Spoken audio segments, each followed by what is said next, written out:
رکھتا ہے. جب آپ دیتے ہیں پھر لاچاری نہیں ہونی چاہیے، پھر اس کے پیچھے آپ کی جو ہے آپ کی کسی طرح سے آپ کا ہاتھ پیچھے نہیں جانا چاہیے. اس لیے خوشی سے دینا چاہیے. اس لیے یہاں پر لکھا کہ یہ ایسے لوگ ہیں یہ جو اپنے پیٹ کی خدمت کرتے ہیں اور چکنی چپڑی باتوں سے سادہ دلوں کو بہکاتے ہیں. جن کو بائبل کا علم نہیں ہوتا، جن کو خدا کے کلام کا علم نہیں ہوتا، یہ ان کو جا بہکاتے ہیں. اور پھر وہ لوگ جو سادہ دل ہوتے ہیں، بائبل سے واقف نہیں ہوتے، وہ چند ایک آیتوں کو سیکھ کر وہ پھر جو ہے وہ اس قدر پھول جاتے ہیں کہ پھر ان کو سمجھانا بھی یقین مانیے کہ بہت مشکل ہو جاتا ہے. خدا کا کلام آگے ہم دیکھیں گے کہ یہ جو لوگ پیٹ کے خادم ہیں، یہ لوگ جو ہیں ان میں خدا کا روح کام نہیں کرتا. خدا کا روح القدس جو ہے وہ ان کے اندر نہیں ہوتا. اور اگر ہم سے دعوے کرتے ہیں کہ خدا کا روح ہم میں کام کرتا ہے تو یاد رکھیے یہ جھوٹ بولتے ہیں. کیونکہ میں آگے جو آیت آپ کے سامنے رکھ رہا ہوں، اس آیت میں واضح طور پر وہ آیت ظاہر کرتے ہیں کہ ان میں خدا کا روح کام نہیں کرتا. اور یہاں پر یہودا کے خط میں، یہودا کا کیونکہ ایک ہی باب ہے، 17ویں آیت سے 19ویں آیت میں لکھا ہے، لیکن اے پیارو ان باتوں کو یاد رکھو جو ہمارے خداوند یسوع مسیح کے رسول پہلے کہہ چکے ہیں. اور جو باتیں آپ سب نے کہیں وہ خدا کے رسولوں نے کہیں، پطرس نے باتیں کی، پولس نے باتیں کی. خدا کا بندہ یہودا کہتا ہے کہ آپ ان باتوں کو یاد رکھو جو ہمارے خداوند یسوع مسیح کے جو رسول پہلے کہہ چکے ہیں. وہ تم سے کہا کرتے تھے کہ اخیر زمانہ میں ایسے ٹھٹھا کرنے والے ہوں گے جو اپنی بے دینی کی خواہشوں کے موافق چلیں گے. اور آگے دیکھ لیجئے کہ یہ وہ آدمی ہے جو تفرقے ڈالتے ہیں اور نفسانی ہے، یعنی یہ جسمانی لوگ ہیں، یہ پیٹ کے خادم ہیں، پیٹ کی خدمت کرنے، اپنے روزی روٹی کے لیے کام کر رہے ہیں. ان کا مقصد آپ سے پیسے بٹورنا ہے، چندے بٹورنا ہے. یہ تفرقے ڈالتے ہیں اور یہ نفسانی لوگ ہیں اور روح سے بے بہرا ہے، یعنی ان کے اندر خدا کا روح نہیں ہے. اگر یہ خدا کا روح ان کے اندر ہوتا تو یہ کبھی بھی کلیسیا کو بانٹنے کی بات نہ کرتے، یہ کبھی بھی کلیسیا کو تفرقوں میں ڈالنے کی بات نہ کرتے. بلکہ یہاں تو میں نے دیکھا کہ لوگ یسوع کی طرف بلانے کی بات نہیں کرتے، بلکہ میرے چرچ آئو جے، میرے گرجے آئو تو برکت ملے گی. عزیزو، میں نے اس بات سے ہمیشہ دقت اٹھائی ہے کہ کیا یسوع کسی خاص گرجے میں، کسی خاص چرچ میں یسوع جو ہے وہ موجود ہے؟ اگر کسی خاص چرچ میں ہی یسوع موجود ہے تو پھر اس کی جو باتیں ہیں وہ کہاں جائیں گے؟ اس نے تو کہا جہاں 2 یا 3 میرے نام سے اکٹھے ہوتے ہیں میں ان کے بیچ میں ہوتا ہوں. وہ تو ہر جگہ، ہر گھڑی، ہر وقت ہمارے ساتھ ہے. میرے ساتھ میں اکیلا ہوں، وہ اس کمرے میں میرے ساتھ موجود ہے، اور یہ جو میں آپ کو سنا رہا ہوں اس کا روح القدس میرے ساتھ موجود ہے. جو میں آپ سے بات چیت کر رہا ہوں اس کا کلام جو آپ کے سامنے رکھا ہوا ہے. میرے عزیزو، ایسی باتیں ہمیں کی جاتی ہیں تاکہ لوگ اپنی کلیسیا کو، اپنے فرقوں کو، اپنے چرچز کی جو تعداد ہے اس سے بڑھا سکے. آگے بڑھتے ہیں کہ جب یہ ایسے لوگ اٹھیں گے تو پھر ان کا انجام بھی ضرور ہوگا. کیونکہ بائبل میں یہ بھی لکھا ہے کہ جو استاد ہیں یہ زیادہ مار کھائیں گے. اس لیے جو پھر جھوٹ کی منادی کرتے ہیں. اور یاد رکھیے جب مسیح یسوع ہی کے جو چنے ہوئے ہیں اور ہم جو یعنی خدا کے چنے ہوئے لوگ ہیں، جب ہم ہی صحیح ایمانداری اور دیانتداری سے اپنا کام نہیں کریں گے تو یاد رکھیے ہم بھی عدالت میں لائے جائیں گے. وہ جو جھوٹے نبی اور جھوٹے استاد کھڑے ہو جاتے ہیں پھر ان کا کیا انجام ہے؟ کیونکہ لکھا ہے ایسے لوگ جھوٹے رسول اور دغا بازی سے کام کرنے والے ہیں. یہ رسول کا مطلب ہوتا ہے بھیجا ہوا. یعنی یہ جھوٹ کے لیے بھیجے جاتے ہیں اور اپنے آپ کو مسیح کے رسولوں کے ہم شکل بنا لیتے ہیں.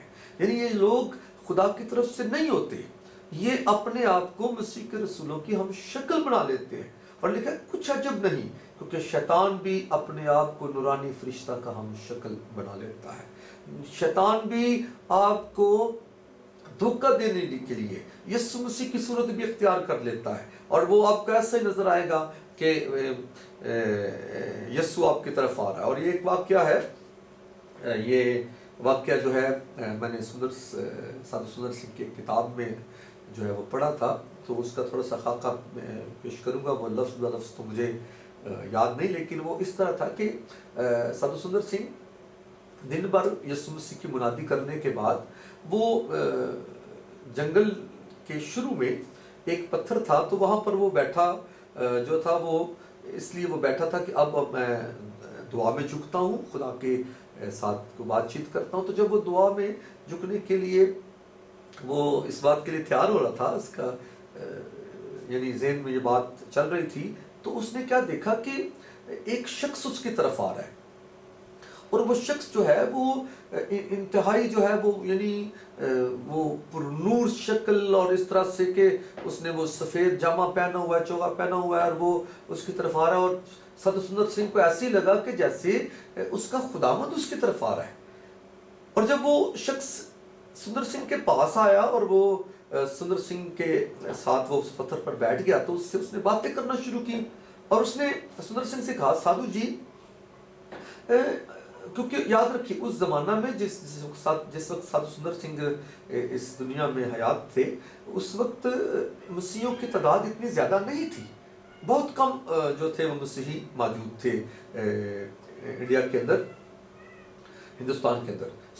سندر سنگھ کو اس بزرگ نے کہا کہ سادھو جی، اتنی بڑی بڑی قومیں ہیں، ہندو قوم ہے، مسلم قوم ہے، تو آپ ان کے سادھو کیوں نہیں بن جاتے، ہندوؤں کے سادھو کیوں نہیں بن جاتے، مسلمانوں کے ساتھ آپ ان کے لیے خدمت کیوں نہیں کرتے؟ کیا چھوٹی سی مٹھی بھر جو قوم ہے، آپ اس کے سادھو بن گئے۔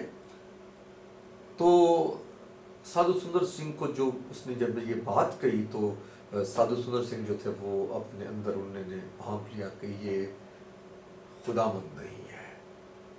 اور پھر سادھو سندر سنگھ نے اس بزرگ کی آنکھوں میں جھانک کر جب دیکھا، تو ایک وحشت اور ایک عجیب سا اس کی آنکھوں میں ایک دہشت نظر آئی۔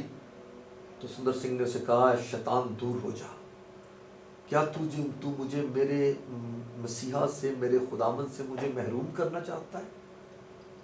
اس نے مجھے چنا ہے، مجھے بلایا ہے کہ میں اس کی خدمت کروں، اور تو مجھے اس سے محروم کرنا چاہتا ہے، دور ہو جا۔ اور کیا ہوا کہ وہ شخص وہاں سے بڑے غصے سے اٹھا، اور پھر تھوڑی دور جا کر جھاڑیوں میں وہ غائب ہو گیا۔ اس بات کو جان لیں کہ کچھ عجب نہیں کہ جو ابلیس ہے وہ بھی نورانی فرشتے کا، یسوع مسیح کا روپ جو ہے وہ دھار لیتا ہے، اس کی شکل بنا لیتا ہے لوگوں کو دھوکہ دینے کے لیے۔ اسی طرح سے اس کے جو خادم ہیں وہ بھی یعنی یسوع کے خادم بن جاتے ہیں، ان کی شکل دار لیتے ہیں، اور مقصد ان کا کیا ہوتا ہے کہ اپنے پیٹ کو بھرنا، مقصد ان کا یہ ہوتا ہے کہ کلیسیا کو برباد کرنا۔ اور یاد رکھیے یہ بھی لکھا ہے کہ جو کوئی یسوع مسیح کے بدن کو برباد کرے گا، وہ یسوع اسے برباد کرے گا، اور یہ وقت بھی ضرور آئے گا۔ پس آگے لکھا ہے، پس اگر اس کے خادم بھی راست بازی کے خادموں کے ہم شکل بن جائیں تو کچھ بڑی بات نہیں، لیکن ان کا انجام ان کے کاموں کے موافق ہوگا۔ عزیز ناظرین، اب دیکھ لیں کہ کلیسیا کے اندر یہ جو جھوٹے نبی اور جھوٹے مسیح جن کے سبب کلیسیا کی بربادی اور تباہی ہوتی ہے، ان کا انجام بھی ضرور جو ہے وہ ان کے کاموں کے موافق ہوگا۔ ایک واقعہ آپ کے سامنے رکھنا چاہتا ہوں، جس میں دو طرح کے چرواہے ہمیں نظر آتے ہیں۔ یہ واقعہ پہلا سلاطین اس کے 22ویں باب میں مندرج ہے۔ اس واقعہ میں شاہ یہودا یہوسفت اور شاہ اسرائیل اخیاب اپنے تختوں پر بیٹھتے ہیں۔ جب وہ تخت پر بیٹھتے ہیں، کیونکہ شاہ یہودا یہوسفت جو ہے وہ شاہ اسرائیل کے پاس مہمان کے طور پر گیا ہوتا ہے، تو جب وہ بیٹھے ہوتے ہیں تو وہاں پر 400 نبی موجود ہوتے ہیں، اور وہاں پر جو ہے رمات جلات جو ایک علاقہ ہے، اسرائیل کا علاقہ ہے، اسے شاہ آرام نے اسے چھین لیا ہوتا ہے۔ تو یہوسفت اس بات کو جو ہے وہ دیکھتا ہے کہ اب اخیاب جو ہے اس بات کو دیکھتا ہے کہ اب یہوسفت بھی میرے ساتھ ہے، اور اب ہم دو ہو گئے ہیں، اور اب جب دو بادشاہ جب ہم مل جائیں گے تو یقیناً ہم شاہ ارام سے اس اپنے علاقہ کو میں واپس لے لوں گا. سو وہ جو اخیاب ہے وہ یوسف سے یہ بات کرتا ہے کہ کیوں نہ ہم جو ہے وہ شاہ ارام سے رامات جلاد کو واپس لے لیں. سو یوسف تو سے کہتا ہے کہ میری فوجیں تیری فوجیں اور میں یعنی میں تیرے ساتھ ہوں تو اس طرح کر، لیکن خدا سے مشورت کر لے، خدا سے پوچھ لے. سو 400 نبی جو ہیں وہ بلائے جاتے ہیں، جن کا جو لیڈر ہوتا ہے وہ صدقیہ جو نبی ہے وہ ہے، اور وہ 400 نبی مل کر یہ نبوت کرتے ہیں کہ اے بادشاہ تو حملہ کر، اور خدا کا روح یہ فرماتا ہے، خدا یہ فرماتا ہے کہ تو ضرور فتح پائے گا. جب یہ 400 نبی نبوت کر رہے ہوتے ہیں تو صدقیہ جو ہے، آپ یہ دیکھیں یہاں پر یہ نظر آ رہا ہے یہ سنگ اس کا، تو صدقیہ لوہے کے سنگ بنواتا ہے، تو وہ پھر نبوت کو ان سنگوں سے جوڑتا ہے اور کہتا ہے کہ بادشاہ خداوند فرماتا ہے کہ تو ان سنگوں سے تو جو ہے وہ شاہ ارام کو مارے گا. سو میرے عزیزو اس بات کو ذرا بڑے غور سے ذرا سنیے گا کہ جب یہ ساری باتیں ہو رہی ہوتی ہیں، 400 نبی نبوت کر رہے ہیں، تو یہوشافط بادشاہ، یہودا کا بادشاہ جو ہے وہ یہ کہتا ہے کہ کیا ان کو چھوڑ کوئی اور خدا کا نبی ہے؟ تو اخیاب کہتا ہے ہاں ایک ہے تو صحیح، لیکن اس نے کبھی میرے حق میں نیکی کی نبوت نہیں کی. یوسف کہتا ہے کہ تو اسے بھی بلا لا، اسے بھی جو ہے وہ بلا لا تاکہ ہم خدا کی مرضی کو جو ہے وہ جان لیں. سو کیا ہوتا ہے، بندہ بھیجا جاتا ہے کہ یوسف کو جو ہے وہ نبی کو بلایا جائے. سو اس نبی کا نام میکایا نبی ہے. سو میکایا کو بلانے کے لیے جب بندہ جاتا ہے تو وہ بندہ اس سے کہتا ہے کہ میکایا 400 نبی بادشاہ کے حق میں اسے خوشخبری دے رہے ہیں، سنا رہے ہیں، سو تو بھی جا کر خوشی کی خبر ہی دینا. لیکن میکایا کے لفظ جو ہیں وہاں پر بڑے خوبصورت لفظ ہیں. وہ کہتا ہے کہ خدا مجھ سے جو کہے گا میں وہی کروں گا، زندہ خدا کی قسم میں وہی کہوں گا جو مجھ سے خدا کہے گا. سو اس لیے میرے عزیزو جب میکایا نبی آتا ہے تو وہاں پر وہ 400 نبی نبوت کر رہے ہوتے ہیں، اور کیا ہوتا ہے کہ اخیاب اسے کہتا ہے میکایا یہ 400 نبی کہہ رہے ہیں کہ تو حملہ کر فتح پائے گا. سو میکایا بھی جو ہے وہ کہتا ہے ٹھیک ہے 400 نبی کہہ رہے ہیں تو حملہ کرو، یعنی ایک جیسے تنزن بات کی جاتی ہے. تو پھر اخیاب اسے کہتا ہے کہ میں کتنی بار تجھے خدا کی قسم دے کر کہوں کہ تو مجھے سچ کے سوا، حق کے سوا کچھ نہ کہے گا. تو پھر وہ ایک نبوت بادشاہ کے سامنے پیش کرتا اور وہ یہ کہتا ہے کہ اے بادشاہ میں نے دیکھا کہ خدا کا تخت لگا ہے اور آسمانی لشکر جو ہے وہ اس تخت کے سامنے کھڑا ہے، اور خدا نے کہا کہ کون جائے گا اور اخیاب کو بہکائے گا تاکہ وہ شاہ ارام سے جو ہے جنگ لڑے اور رامات جلاد میں کھیت آئے.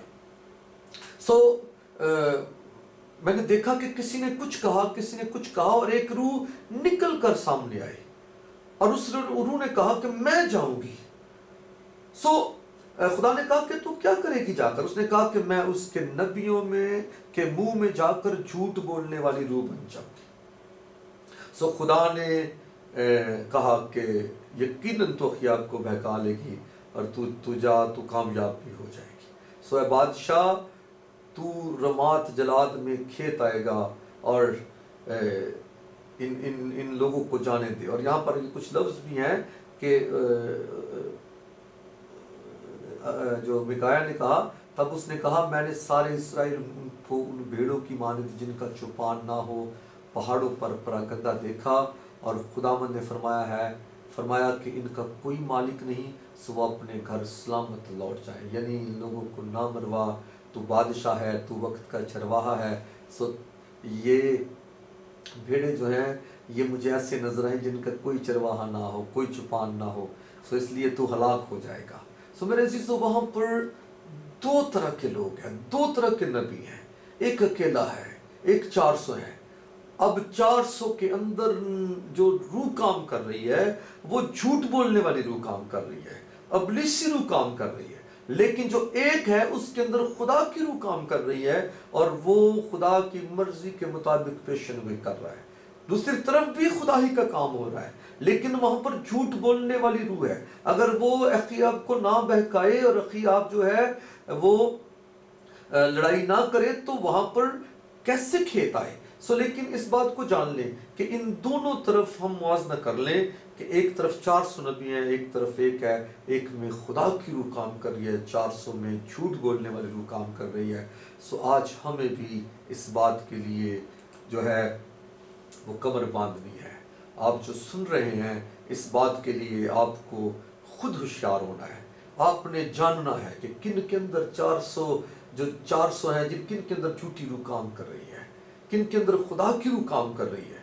آپ نے اس بات کو جاننا، اور یقین جانیے میں نے آپ کے سامنے سارا کلام رکھ دیا، آپ کو اچھا چرواہا دکھایا، اور پھر اچھے چرواہے کی صورت میں جو خدا کے نبی اور رسول اور کاہن جنہوں نے کلیسیا کو مضبوط کیا وہ بھی ہمیں نظر آتے ہیں، لیکن کچھ ایسے بھی جنہوں نے کلیسیا کو برباد کر دیا، کلیسیا کو تباہ کیا۔